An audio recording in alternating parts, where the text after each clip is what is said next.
este é o Papo de Mãe, o seu programa semanal aqui na TV Brasil. Programa que fala da vida em família. Desta vez, vamos conversar sobre como fica a relação entre irmãos quando um deles precisa de cuidar. Casa tenham que se adaptar a uma rotina diferente, já que muitas vezes esta criança precisa fazer tratamentos, ter uma alimentação específica ou uma atenção redobrada. Os irmãos, em geral, acabam ajudando, mas quando ainda são crianças também precisam de atenção, né? E nesse momento, pais e mães acabam vivenciando. Nossa equipe veio até a casa das irmãs Maria Esther e Hebe. A diferença de idade entre elas é de 26 anos. É que nesse meio são mais 9 irmãos. A verdade é que a relação é de mãe e filha. Essa história tão bonita você vai conhecer daqui a pouco aqui no Papo de Mãe. Quem tem um irmão com necessidades especiais aprende desde cedo a lidar com as diferenças. Mas será que é fácil dividir a atenção dos pais com alguém que precisa de cuidados extras? E como é que fica o instinto de proteção quando a gente sabe que aquele irmão vai precisar de apoio a vida inteira para enfrentar o mundo? Bom, é isso que a gente quis descobrir em um bate-papo por aí. Isso, olha, e aqui no estúdio nós vamos conhecer as famílias da Cíntia, da Sônia, da Valéria e da Cláudia, né, Rô? E também convidamos, Mari, a assistente social Marilena Ardori, da APAI de São Paulo, e a psicopedagoga Sônia Moraes. Obrigada pela presença de vocês aqui no Papo de Mãe. Então a gente vai conhecer primeiro como é que é a família da Cíntia, né? Cíntia, quem são os seus filhos?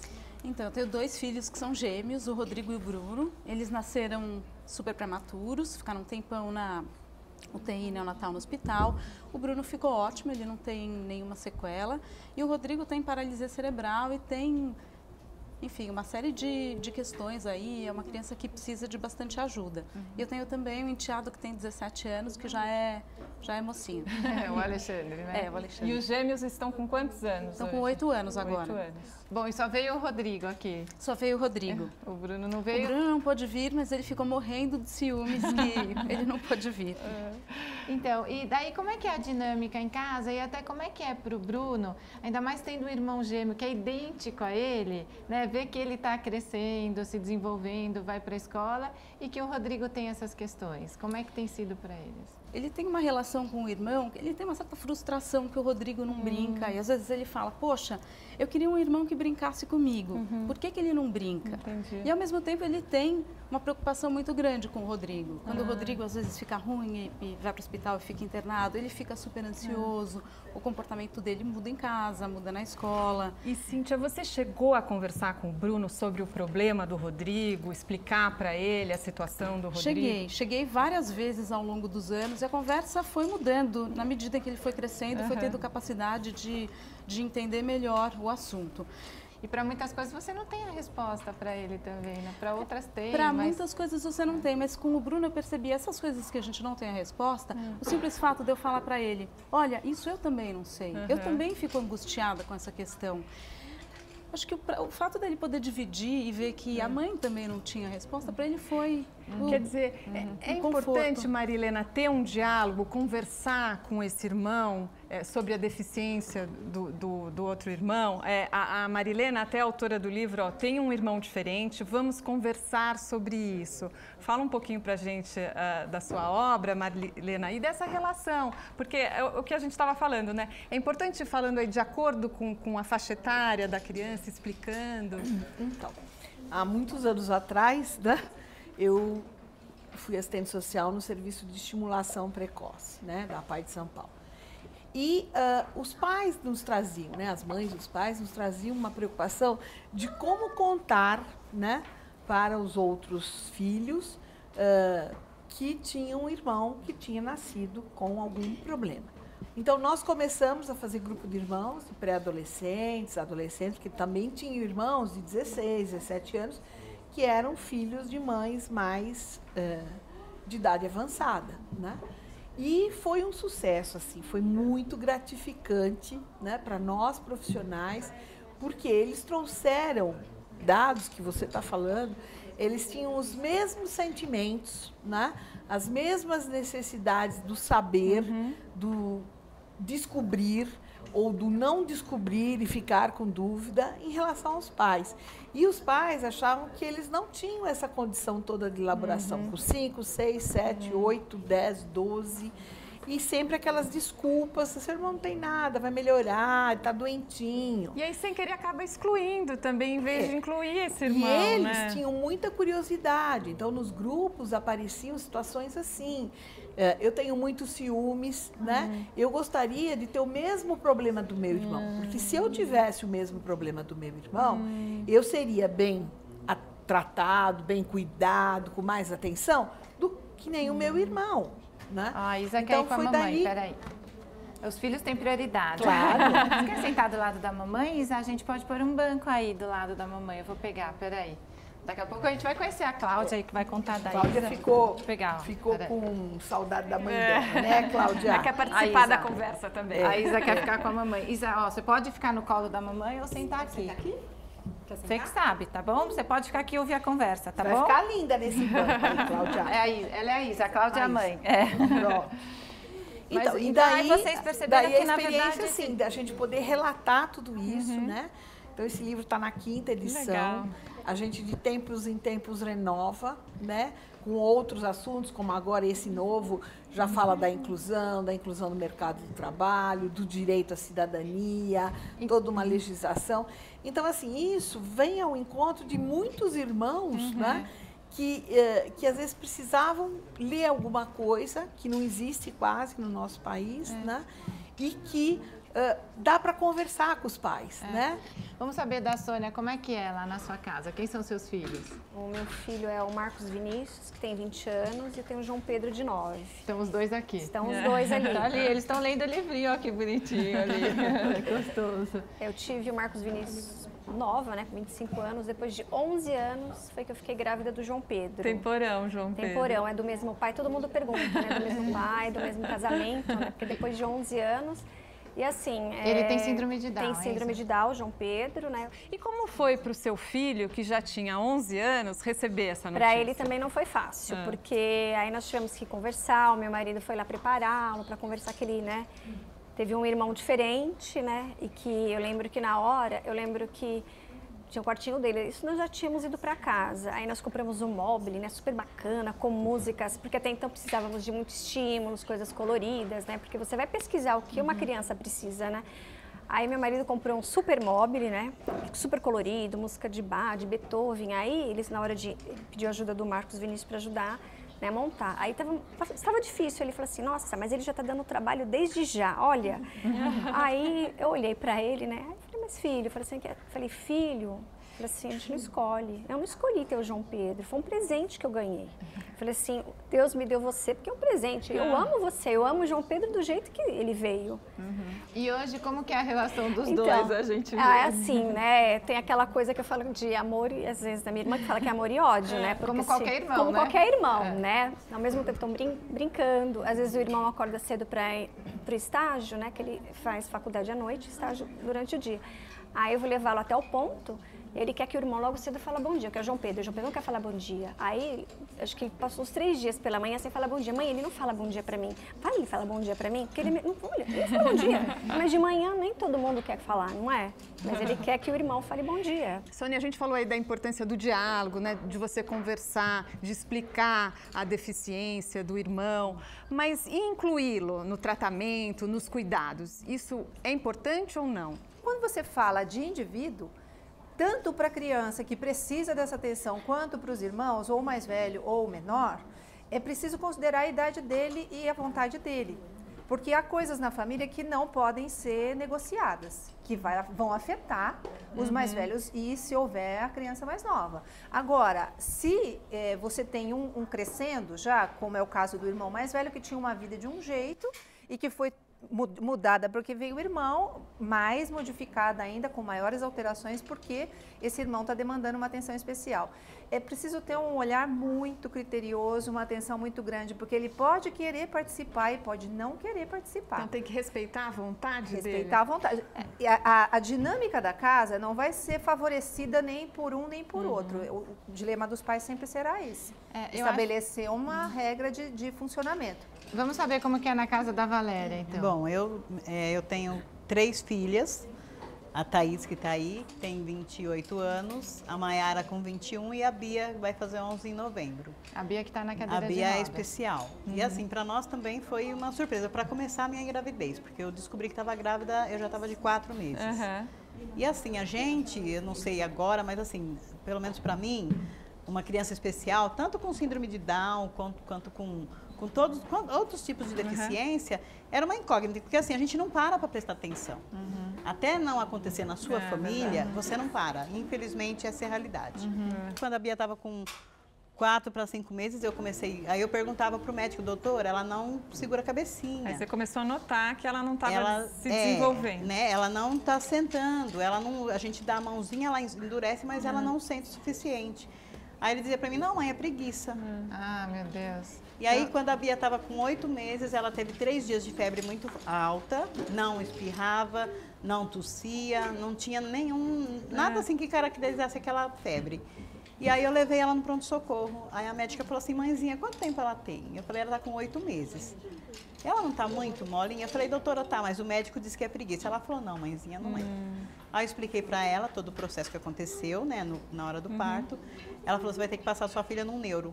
Eu fui no posto, pedi para que eles encaminhassem. Fiquei mais de meses, isso 18 meses. Aí quando a Bia estava com 1 ano e 2 meses, que eu não conseguia um neuro, eu fui no conselho tutelar. Eu falei, olha, minha filha não senta, minha filha não tem nenhum movimento, ela tem alguma coisa e eu estou desesperada porque eu não sei o que é. Eu preciso de um especialista, eu preciso saber o que a minha consegue, filha tem, porque daqui a pouco ela está com 10, Pra 20 saber anos e eu não vou tratar, não vou saber tratar. Como tratar e lidar. E aí, no conselho tutelar, eu consegui uma consulta para o outro dia, a pé, no neuro, coisas que eu mesmo fiquei esperando. E aí, só que a neuro também falou para mim, mãe, a sua filha tem paralisia cerebral.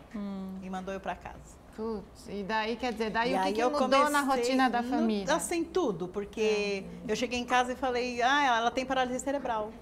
Aí todo mundo, tá, mas e aí? Né? E daí como é que as irmãs reagiram? Não, assim, ó, graças a Deus mesmo, as minhas filhas, assim, foram tudo na minha vida. Desde já da gravidez. Desculpa. Imagina! A gente fala de filhos, a gente se emociona mesmo, né? E assim, por eu não esperar, eu cheguei em casa, eu já saí do consultório, quando eu soube que estava grávida, eu já saí assim, me acabando de chorar. Aí quando chegou em casa, todo mundo deu risada, bateu palma, então acho que já tive uma força daí, né? Eles foram muito importantes na minha vida, tanto elas quanto o pai delas. E aí só quando eu cheguei em casa, eu falei, não, ela tem uma paralisia cerebral. Eles falaram, mãe, então vai procurar saber o que é pra gente tratar. Ah, que bom. E elas apoiaram. Graças e desde então, como é que é o relacionamento delas com a Bia? A Bia é o bibelô de dentro de casa. Eu sou a bruxa má, porque assim, apesar da paralisia cerebral, ela entende tudo. Ela é muito inteligente. Super sorridente, uma graça. Manda em todo mundo, menos da mãe. Então, ela é o bibelô de casa. Então, são as irmãs que mimam ela, é isso? As irmãs e o pai. E Cláudia? A Cláudia está ali com a Isa, né? A Isa está conversando, é isso, Isa? A Isa está vendo uns vídeos aqui da escola. Que a gente sabe que a Isa também conversa pelo iPad, né? Tem então, algumas coisas. A nossa história é assim. Eu tenho a Isabela, que tem 10 anos, e a Marina, que é a irmã mais nova, com uma diferença pequena de 1 ano e 9 meses só. A Marina está aqui atrás. Marina está lá atrás. A Marina está brincando aqui. E no caso da Isabela, então a Isabela tem 10 anos, ela tem uma síndrome que se chama Phelan-McDermid, que é uma síndrome muito pouco conhecida, que tem cerca de 20 casos no Brasil. Ela foi o 4º caso conhecido e que tem cerca de 1.200 casos no mundo. Essa síndrome, ela está dentro do espectro autista, então a Isabela tem características autísticas. Então, ela é não verbal, mas ela, por exemplo, aqui ela está tentando falar, por exemplo, que ela está precisando de ajuda. Você está querendo falar ajuda, é? Então, a Isabela é uma criança... Quer conversar, Isa? Você quer conversar? Ela quer tirar o sapato. Está muito curiosa. Quer tirar? Pode tirar. Pode tirar o sapato. Então, ela é uma criança não verbal, ela tem um déficit cognitivo também, e ela tem uma questão motora importante, de uma falta de coordenação motora e de execução motora. E também demorou para você ter todo esse diagnóstico? Então, exatamente essa foi a situação. Exatamente essa foi a situação que eu queria colocar, que eu achei importante. Quando a Isabela, então, estava fazendo 1 ano, eu fiquei grávida da Marina. Mas, num primeiro momento, não se percebeu nada na Isabela, principalmente junto à classe médica. Daí, quando ela nasceu... Ela era perfeita, não tinha nada apontava para nenhum problema. Depois, a gente... aí é mais confortável. Ótimo, ela se instalou, né, Isa? Daí, o que aconteceu? A gente, como eu tinha a Marina e grávida, eu acho que os médicos me pouparam um pouco no processo de investigação.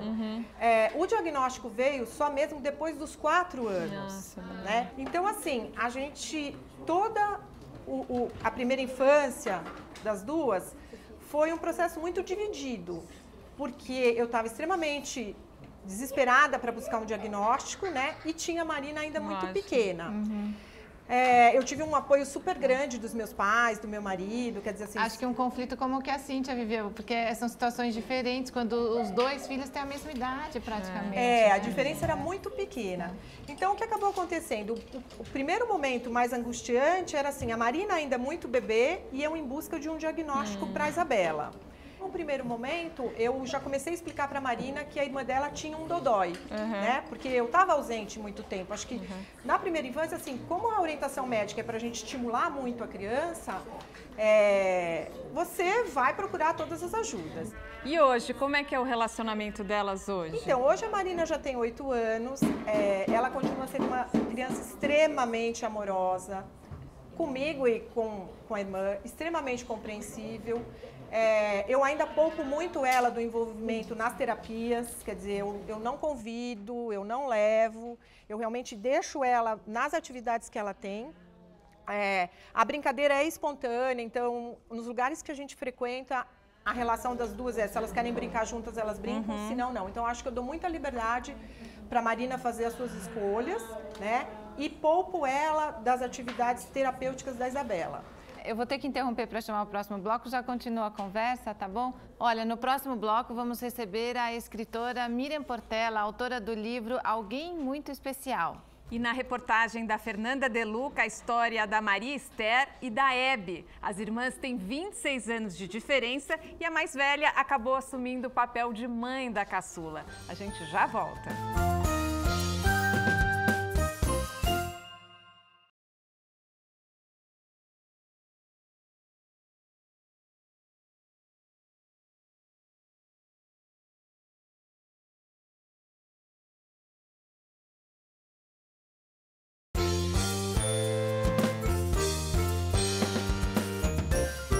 muitas famílias, o filho caçula é considerado o xodozinho. E isso acontece também na família do Hélio, que tem 6 filhos, principalmente porque o Hendrik nasceu com uma síndrome que compromete um pouco as articulações e também deu um probleminha no fêmur.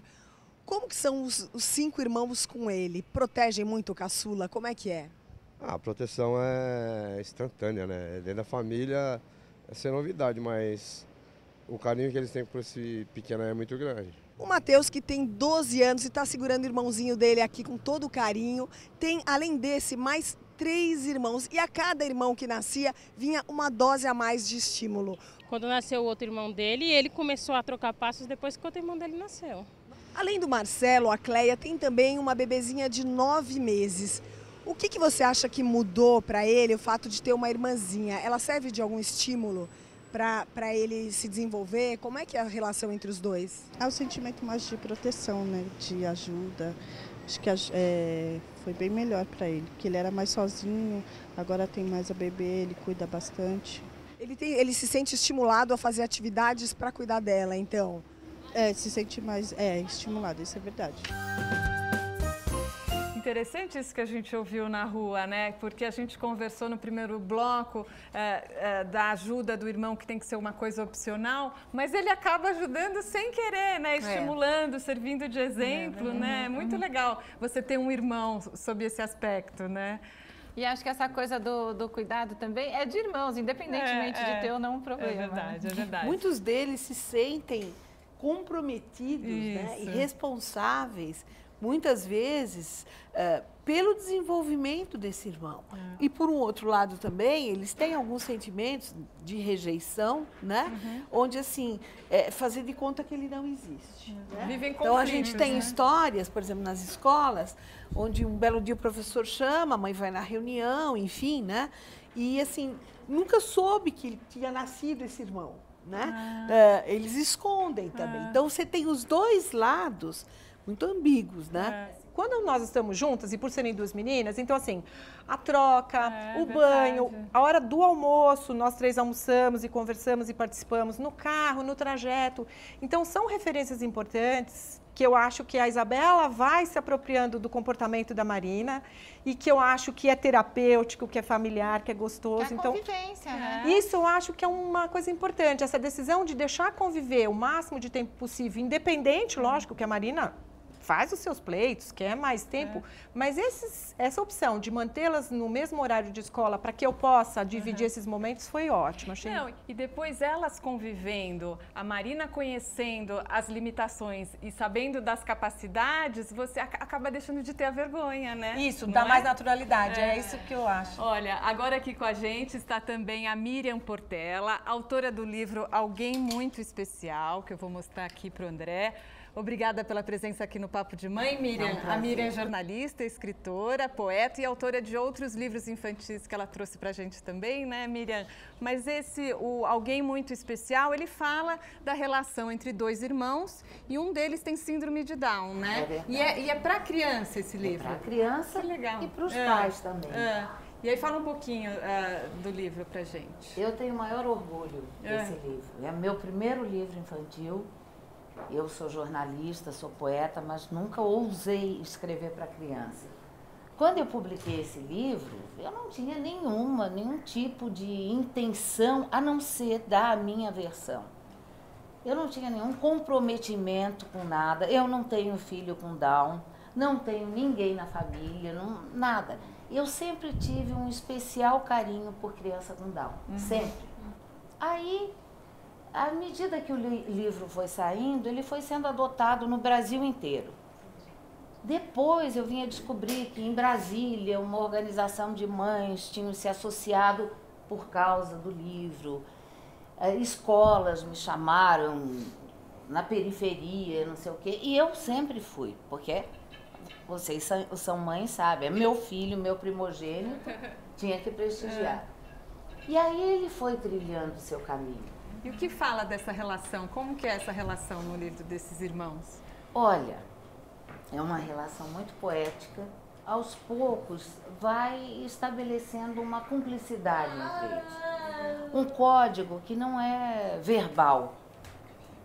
E aí é a história da relação dos dois. Quer dizer, eles vão criando, né? Na sua casa, como é que foi, Sônia? Você chegou a ter que buscar algum recurso, algum livrinho, alguma coisa para conversar com o Vinícius, né? O mais velho, sobre isso? Porque ele questionava muito. E, na verdade, assim, nós passamos, em princípio, por um pediatra, né? Bem conhecido, né? Pediatra, é o doutor Zé Mustak, né? Bem conhecido, né? Então, a primeira consulta do João Pedro foi com ele, aí nós levamos, né? Foi a família toda, a consulta super demorada, e ele foi explicando, né, como é que era, né, tinha um cromossomo a mais, e que necessitava... E o Vinícius foi também junto, na consulta? A família toda, todo mundo, consulta super demorada, e ele ficou contando como é que era, que precisava de estímulos, físio, fono, né, terapia ocupacional, né, é tudo é um processo, né, é tudo muito mais demorado mesmo, é tudo, vai construindo, né, é um processo mesmo de construção, desde, né, do andar, desde o sentado, andar, falar, tudo, né, é tudo muito mais demorado mesmo, mas não que não vai conseguir, vai, né, então nós levamos, o irmão conversou, então, assim, no começo eu penso que foi difícil para ele, né, porque... Às vezes, o comportamento também, né, muda muito, né? Que nem alguém comentou aqui que a irmã, né, é mais mimada, né? Então, você acaba de uma certa forma, que nem depois de 11 anos veio o João Pedro, ele não tem irmão mais novo, tem primos, mas você não convive todo dia com os primos. Então, a gente também tem um pouco de dificuldade de relacionamento, porque ele quer tudo pra ele, né? E o Vinícius, é caçula, é temporã. O Vinícius acaba mimando ele? Não, ele não mima. O pai, né, acaba sempre mimando mais. Eu sou mais a linha dura, né? Ele também, quando precisa fazer uma interferência, né, ser firme, ele faz, e ele acaba, né, se colocando no lugar dele, porque é difícil, né? O Bruno hoje está em que fase? Por exemplo, às vezes ele também quer cuidar do Rodrigo ou ele mais se afasta? Como que é a relação hoje? Então, é uma coisa de fases. Agora ele está numa fase onde ele mais se afasta. Às vezes vai amiguinho em casa e ele fica, eu sinto que ele tem um pouco de vergonha. Mas em outras situações, quando ele está em casa só com o Rodrigo, ele quer mexer, quer ajudar a dar comida, ele faz uma pergunta. O Rodrigo adora quando ele chega perto e faz um barulhinho que ele faz, que o Rodrigo cai na gargalhada. E o Bruno acha o máximo isso, porque ele é o único que consegue fazer o Rodrigo rir daquele jeito. Eles criam esse elo, né? Eles criam esse elo, mas eu acho que ele tem sentimentos conflitantes, né? Como todo mundo. Ele gosta do irmão, mas ele tem vergonha. Às vezes ele não sabe como lidar, às vezes ele fica preocupado. Deixa trazer para fora, porque a necessidade deles é colocar, né, esse sentimento para fora. E muitas vezes eles pensam tudo isso, não colocam, até por um sentimento maior, tipo assim, eu também sou culpado, né, do meu irmão ser assim. Eles elaboram mil fantasias, principalmente, aí a psicóloga, né, eles elaboram mil fantasias na cabeça, tanto positivas como negativas, né? Sônia, até, como é que porque tem coisas que são naturais dos irmãos, independentemente de ter um irmão com um problema ou com, né, que necessite uma atenção específica. Disputas, né? Então, essa coisa da disputa. Os meus filhos falam, eu não gosto do meu irmão, né? E não quer dizer que não goste mesmo. Então, como é que a mãe faz até para administrar isso de uma maneira natural? Assim, por não achar que é por causa da situação. É mais difícil, a gente tem que ser programado. Porque pelo natural a gente tem a demanda, como mãe, tem uma demanda permanente do dia a dia. Então, se você não se programar, e aí no caso de a gente ter, que esse é o foco, né, de ter uma necessidade especial, às vezes é preciso que você tenha a sua agenda mesmo de programação. Porque se você deixar por conta da sua sensibilidade, a sua sensibilidade também está muito modificada por conta dessas demandas variadas. Então, a minha sugestão quando a gente tem um atendimento é tentar fazer o máximo possível para que você tenha um sinalizador, sei lá, na sua agenda de geladeira ou no seu celular, aquilo que você fala assim, rodízio de pneu, né? Você fazer o rodízio das emoções em casa também, de você lembrar, peraí, será que eu lembrei? Essa semana o Bruno não falou nada, né? Ou o Marcos Vinícius não falou nada. E ele tem uma demanda já de caminho profissional. Ou as irmãs que mimam muito, ou a Marina, né? Cada um deles tem uma dinâmica e a nossa também. Então, uma das sugestões que a gente dá é isso, de você vai acertar uma vez a cada 15 dias, criar oportunidade para que se fale. Legal. Valéria, acho que uma outra questão que preocupa muito os pais que têm filhos com deficiência é o futuro deles. Você assim, já parou para pensar sobre o futuro da Bia? Já conversou com a sua família sobre isso? Eu penso bastante, penso bastante. Num dos aspectos até assim é o caso, e assim, é coisa que é muito engraçado, porque são coisas que vão acontecendo e você vai descobrindo que nem a Bia, por ela não falar, não gesticular, ela não tem essa coordenação motora. Quando eles falaram para mim, mãe, você tem que pôr a Bia na escola. Eu falei, mas por que eu vou pôr a Bia na escola se ela não tem coordenação motora, ela não fala? Aí a pedagoga da CD falou para mim, mãe, mas então, muitos outros jeitos de se comunicar, que realmente é verdade. A Bia, ela se comunica muito bem. E assim, se falando em futuro, eu achei muito legal, porque assim, ela está já na 4ª série, e eu não esperava, mas os professores me chamaram ano passado na escola. Mãe, a Bia já sabe as letras do nome dela, a Bia já sabe números, a Bia já sabe cores. E a Bia, ela se comunica, ela aprende muito fácil. Então, assim, se tratando de futuro, isso para mim já é uma grande coisa, porque é uma criança que eu sei que vai depender dos outros para o resto da vida dela. Mas, assim, eu não penso muito nisso de eu faltar. Ninguém quer pensar. Não, infelizmente, né? Eu não penso muito. E ela foi super bem recebida. Graças a Deus. Não, a gente fala que quando a gente vira mãe, a gente perde o direito de morrer. É verdade. E a gente tira o direito, porque foi o que eu tirei. Mas é legal que você está dando essas oportunidades para ela. E ela é super bem recebida na escola. Graças a Deus. Assim, a escola eu não tenho que reclamar. A Bia desde do parque, né, que ela foi, eu sempre tive sorte nas escolas que eu peguei, porque eu ouço muitas histórias. Tem que ter sorte mesmo, porque às vezes a inclusão é só na teoria e não acontece Sim, na prática. Verdade. Né? Daqui a pouco a gente vai até falar mais sobre a escola, essa questão escolar e da inclusão também, né? Antes eu queria só mostrar para vocês uma entrevista que a Letícia Bragalha ela fez na rua. Ela pegou o depoimento de um pai justamente sobre isso, o papel do irmão, né? Quando tem um irmão que depende assim de cuidados. É porque é interessante o que ele falou. Vamos assistir, aí depois a gente comenta. O Felipe é pai do Arthur, que tem um probleminha de audição e também alguma dificuldade motora. Você gostaria muito de dar um irmãozinho para ele? Eu acho que é importante, né? Porque ele tem uma suspeita de uma síndrome que chama síndrome de Sotos. E ela dificulta o desenvolvimento, né? E se ele tivesse um irmão, no caso, né? Por isso que eu pretendo ter, para ajudar ele nesse desenvolvimento. Você acha que é um estímulo importante para a criança? É um estímulo e também, de certa forma, a gente pensando de forma racional, eu e a mãe dele, a gente não vai ficar para sempre aqui. Então, seria uma criança para ajudar ele também a continuar, né? O prosseguimento da vida, etc. Você acha que, então, além de carinho e estímulo, essa é uma preocupação tua, garantir alguém que cuide dele? Também dele, exatamente. Garantir que alguém cuide dele. Sônia, esse irmão não pode ter essa pressão, essa obrigação toda, né? E essa responsabilidade. É um prenúncio de problema, porque como é que você delega uma coisa dessa? Existem histórias, a gente sabe, né? Tem aquela mais famosa lá da menininha que nasce para poder dar a medula para a irmã, o filme, né? Já vieram aqui no programa Isso, também. então eu acho que igual, né? Eu acho que é um fardo muito grande para alguém que nem chegou nesse mundo ainda. Eu acho que essa coisa de futuro, como eu disse, a gente fica adiando um pouco para pensar aquilo muito elaborado. Eu acho que, eu pelo menos na minha cabeça, imagino ainda que nós vamos ter uma condição na medicina que melhore muito a condição da Isabela, mas eu acho que existem soluções hoje, assim, eu vejo por outros amigos, assim, onde o irmão pode dar algum suporte, mas não a principal responsabilidade dele. Né? Hoje a gente está falando aqui de mães, que acho que é o nosso perfil aqui, de mães que eu, por exemplo, deixei minha profissão, meu trabalho para ficar com a minha filha. Mas talvez eu não tivesse essa oportunidade de ficar 100% do tempo com ela.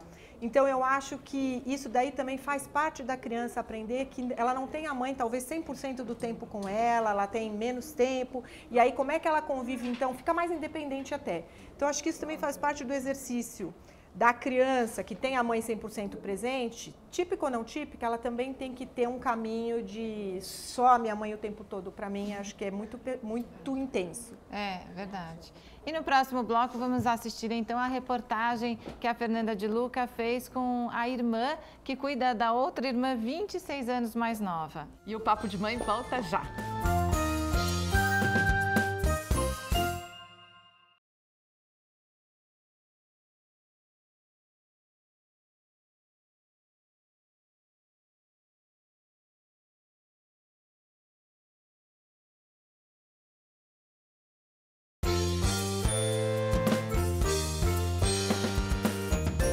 Além do Emerson, a Maria das Graças tem outros 4 filhos. Como é que você se desdobra para cuidar de todos os seus filhos e dele que tem necessidades especiais? Me viro nos 30. Sou mãe, lavadeira, enfermeira, fisioterapeuta, sou tudo na vida.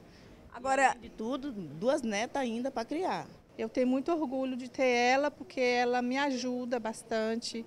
Às vezes tem aqueles momentos que a gente discute, briga, tem que brigar mesmo, né? Tem que falar o que é certo, o que é errado, mas é muito bom ter ela como filha. E as meninas? As meninas gostam muito dela? Como é que é a reação das meninas com a irmã mais velha? Gosta. A Beatriz, principalmente, é mais grudada nela. Quando ela vai para a escola, chega, se ela entrar e não comentar com ela, não falar, dar um beijinho nela, ela já fica gritando nela. Aí eu, Mila, vai lá, dá um beijinho na Bea. É assim. É muito carinho, né? É. Para desenvolver, ele vê o que o irmão faz, ele quer fazer também. E aí essa convivência deles dois, perfeita. Legal, né? Bom, eu vi que vocês se identificaram com vários depoimentos ali das mães, né? É gostoso que quando você começa a conversar, você vê que tem coisas que são comuns a todas as famílias, né? E essa troca de experiência todo mundo aprende, né? Um pouco. Ó, chegou agora a hora de conhecer, então, a história das irmãs Maria Esther e Hebe. A reportagem é da Fernanda de Luca. Seu Fernando e Dona Hebe casaram e tiveram 11 filhos, 6 homens e 5 mulheres. A caçula da família, que herdou o nome da mãe, nasceu com síndrome de Down. Quando os pais faleceram, Hebinha, como é carinhosamente chamada por todos, ficou com a irmã mais velha, Maria Esther, que tem mais 3 filhas, Maria Cecília, Denise e Solange. No dia a dia são só as duas e todas as tarefas são divididas. A única diferença é quanto ao time do coração. Quem é melhor, Corinthians ou Palmeiras? Corinthians. Palmeiras. E como em quase todas as casas que a gente vai gravar, vem a pergunta: quer um cafezinho? Claro que sim, né? Mas o café de hoje é muito mais especial, porque quem vai fazer é a Hebe, que está aqui na frente do fogão. Ela disse, ó, o melhor café da casa é o meu. Perdeu, viu? Tá certo. É verdade isso? Também. A água já está aí?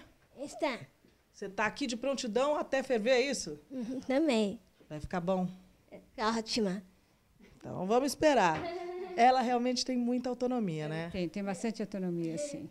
Graças a Deus. Mas ela vai fazendo o que ela quer, tem iniciativa também, né? São 26 anos de diferença de idade. E uma convivência de uma vida toda. As pessoas acham que é filha, né? Acham que é minha filha, sim. Agora, tem diferença desse amor de irmã, de mãe para filha? Não, não tem. Não tem, porque ela está comigo, assim, que a gente vive juntas, já tem quase 39 anos, né? É a minha grande companheira. Então, vamos ver se esse café está pronto? Olha lá, hein? Tô com vontade. Hebe é cuidadosa, usa até luva para não se queimar. Tudo é feito com muita dedicação. Vamos ver agora, tá pronto. Eu sirvo? Tchim, tchim. Vamos ver esse cafezinho. Vamos ver. Tá bom? Tá bom. Além do cafezinho, olha só o que eu descobri. As tias, meio-irmãs dela, fizeram tatuagem. E aí ela falou assim, peraí, eu também vou fazer. Só que ela não fez uma, ela fez várias. Deixa eu ver aqui no pescoço. Olha que lindos os corações. Tem aqui, esse aqui é um gatinho, né? É gatinho. Ah, é muito fofo. Você que escolheu o desenho? Foi. E do outro lado tem mais? Tem uma coruja e outro coração. Isso. Você gosta de coração? Adoro. Você gosta de muito amor, não é? Isso. Adorei te conhecer. Aqui, bom. Obrigada, viu? Posso te dar um abraço? Pode. Obrigada. E você pensa no amanhã, no seu amanhã, no dela? Eu penso, mas não tenho medo, não. Não tenho. Eu acho que da mesma forma como a transição foi fácil quando não teve minha mãe, eu acho que se eu não estiver aqui também, ela vai ficar bem. O que ela é? Ela é irmã, ela é mãe, ela é tudo? A mãe. A mãe é melhor. Abraço de mãe, de filha. O abraço dela é muito gostoso. Ela é muito demais.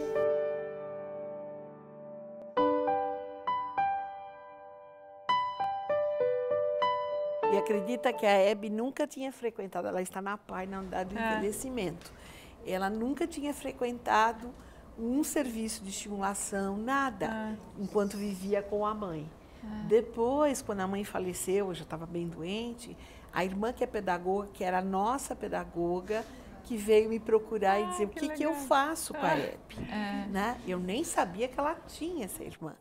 E a Miriam queria fazer algum comentário, né? Eu já tinha ouvido você falar isso, coisas pontuais, assim, você falou, acho que foi você, que foi um presente. Foi eu. Eu acho isso fantástico.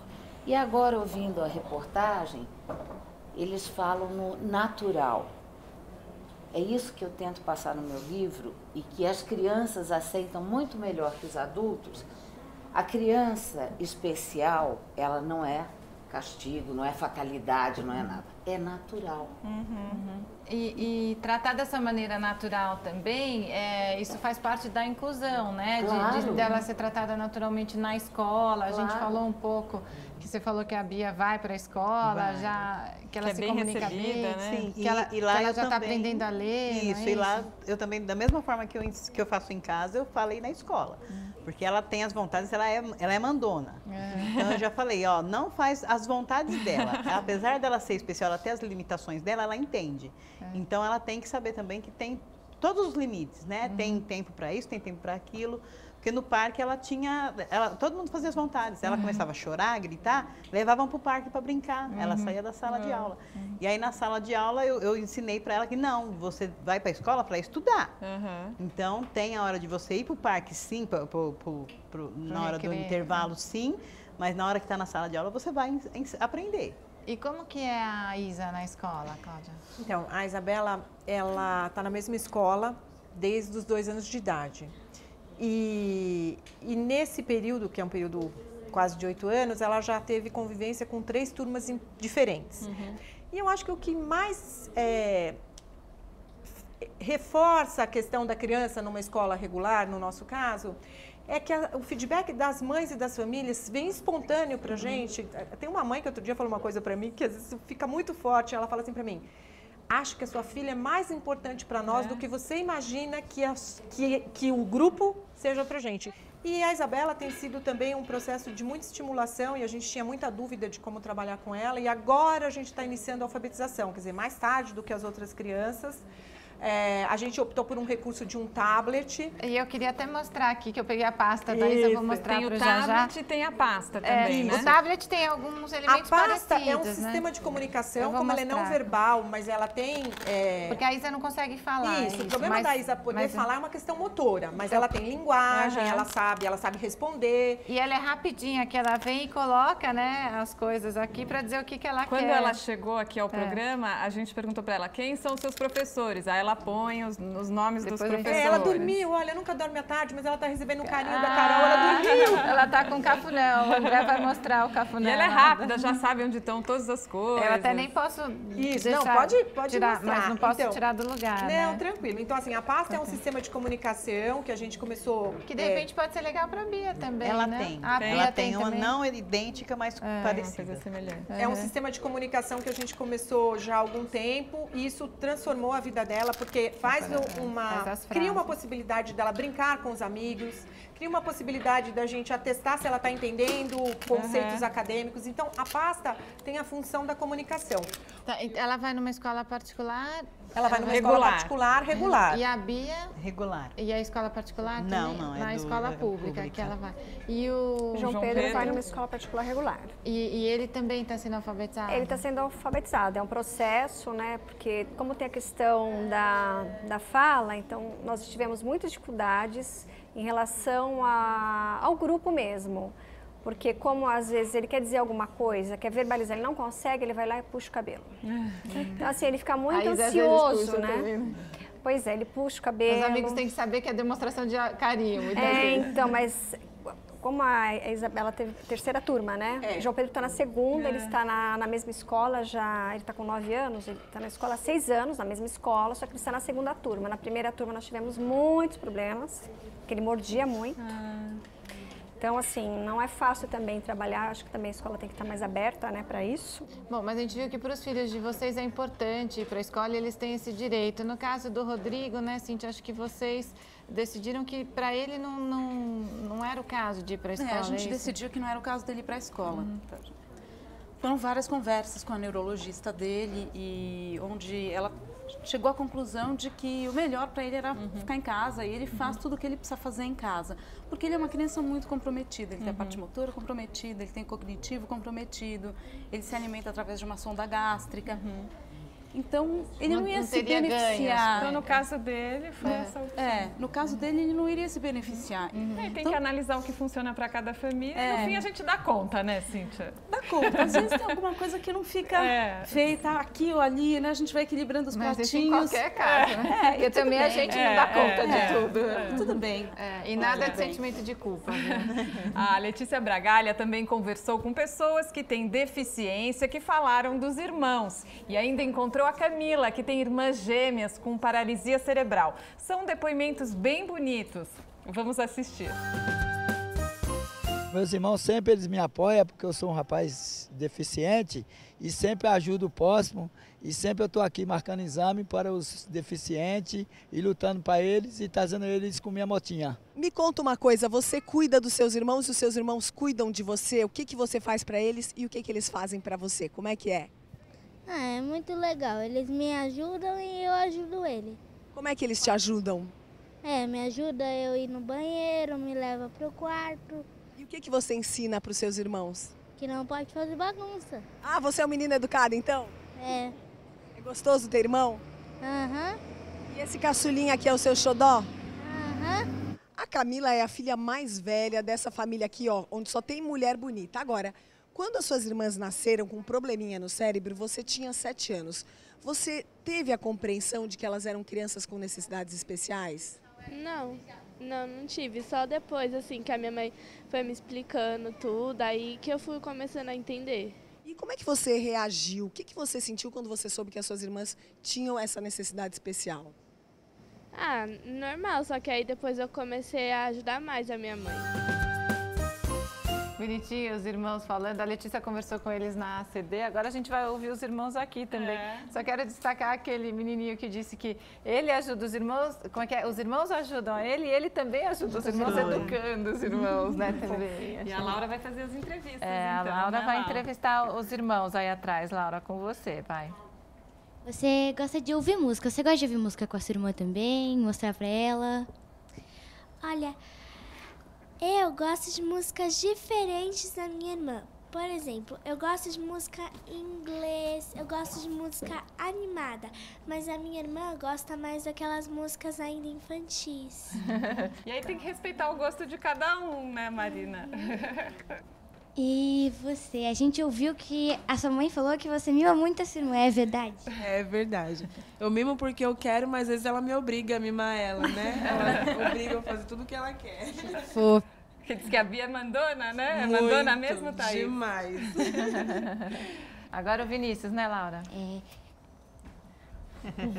E o Vinícius é irmão do João Pedro. O que você gosta de brincar com ele? Gosta de ensinar? Então, eu gosto bastante de jogar bola com ele, porque a nossa família é bem corintiana. Eu sou palmeirense. Então, eu sempre estou jogando bola com ele, em casa mesmo, a gente quebra tudo e depois a gente se resolve com a nossa mãe. E gosta de ouvir música bastante também, todos os tipos de música ele gosta, ele é bem eclético. Laura, conversa com o João Pedro então agora. Que time que você torce? Timão. Sabe que eu torço pro Palmeiras, né?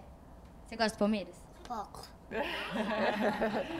Sônia, eu vi várias pesquisas que os irmãos que têm um irmão com deficiência, ele acaba se desenvolvendo mais cedo, que acaba assumindo mais responsabilidades, ele se torna uma pessoa mais tolerante, com mais paciência, mais inclusiva. Isso acaba acontecendo na prática mesmo? De novo, vamos considerar que isso é uma tendência, mas que também vai depender muito do ambiente, vai depender... A gente não pode considerar nunca que um quadro seja referência para um comportamento de grupo. Mas né? O que se vê assim na prática acaba acontecendo? É muito comum que o amadurecimento acabe ocorrendo antes. Né? Antes de passar uma última rodada, tem ainda uns vídeos para assistir, né? Tem, Maria. Ó, a gente vai assistir ao vídeo enviado pela Márcia Weisby, que já participou do Papo de Mãe, que sempre nos acompanha e foi quem sugeriu este tema. Vamos ver. Oi, Papo de Mãe, meu nome é Márcia, eu sou psicóloga educacional e eu sugeri a pauta de hoje do programa sobre os irmãos especiais, mas infelizmente eu não pude estar aí com vocês. Bom, eu tenho 2 filhos, um de 12 anos e um de 7. O meu filho de 12 anos nasceu com uma síndrome rara genética chamada desautonomia familiar e pra gente foi uma montanha-russa de descobertas. Só que a gente conseguiu, com a ajuda dos médicos, dos terapeutas e dos familiares, a gente vem levando a nossa vida e a gente teve muita vontade de ter um outro filho, que aconteceu 5 anos depois. A relação deles é bacana, como todo irmão tem aquela relação de amor e ódio, de briga, tudo. Só que a gente descobriu aos pouquinhos de que o irmão mais novo, ele tem realmente um ciúme do espaço que o outro ocupa. E aí a gente atualmente está procurando auxílio terapêutico. Tá muito bacana essa intervenção. Eu espero que os especialistas aí consigam ajudar as mamães e os papais que estejam passando por isso. O meu menor, ele sente de vez em quando uma frustração grande, porque a gente dá muita atenção ao mais velho, não que a gente não dê ao mais novo, mas ele sente que a atenção dele é menor. E ele começou a verbalizar isso agora aos 7, mas tinha manifestado comportamentos um pouco agressivos, coisas de criança pequena, birras, mas que estavam difíceis de serem contidas. Espero que seja muito bacana o programa, depois eu vou assistir para poder também pegar as dicas dos especialistas. Um beijo, tchau, tchau.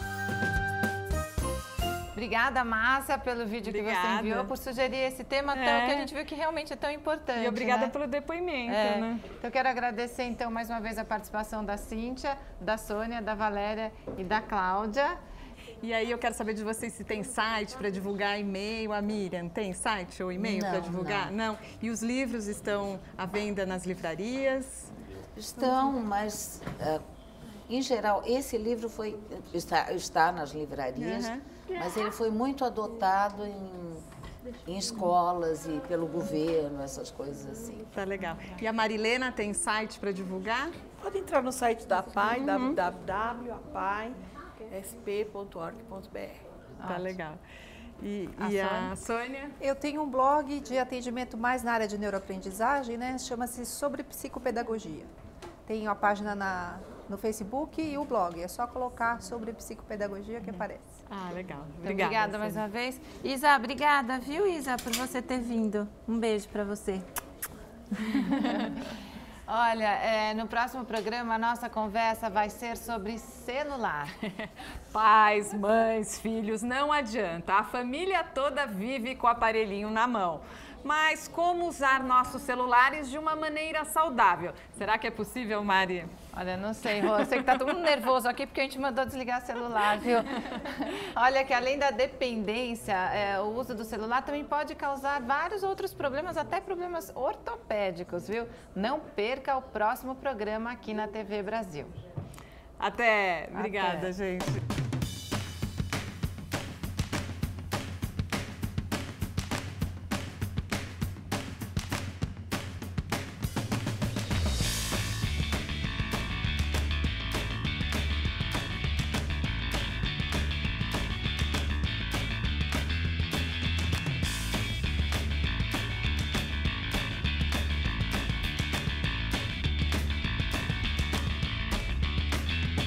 Então, Hey Jules, ele fala, Ju, canta. Don't let me...